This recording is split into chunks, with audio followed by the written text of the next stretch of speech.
Roho Mtakatifu. Wakaanza kusema kwa lugha nyingine. Wakaanza kusema kwa lugha nyingine. Kama Roho alivyowajalia kunena. Kama Roho alivyowajalia kunena. Umefika nini? Amen. Bwana Yesu asifiwe. Maandiko yanasema hivi, wanafunzi wa Yesu na pamoja na watu walikuwa wamekusanyika mahali kama hapa.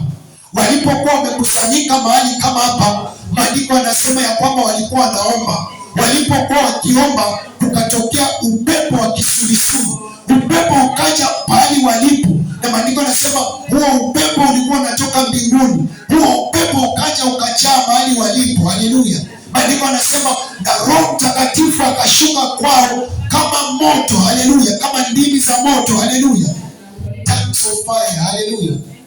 Maandiko yanasema moto ukashuka katikati yao, na watu wakajazwa nguvu za Roho Mtakatifu, wakaanza kunena katika lugha. Haleluya.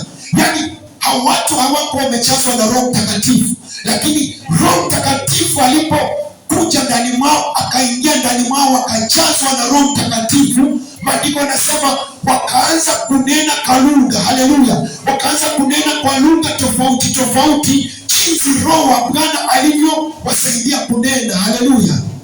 Ndani mwa maisha haya, sikiza nikwambie, kuna mambo mengine hayatawezekana mpaka Roho wa Bwana achukue nafasi kwa ajili ya maisha yako, ndiposa mambo mengine yawezekane. Haleluya.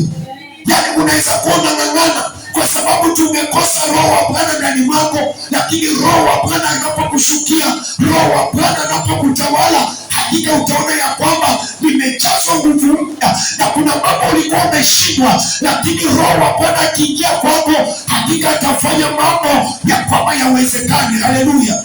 Yaani watu hawa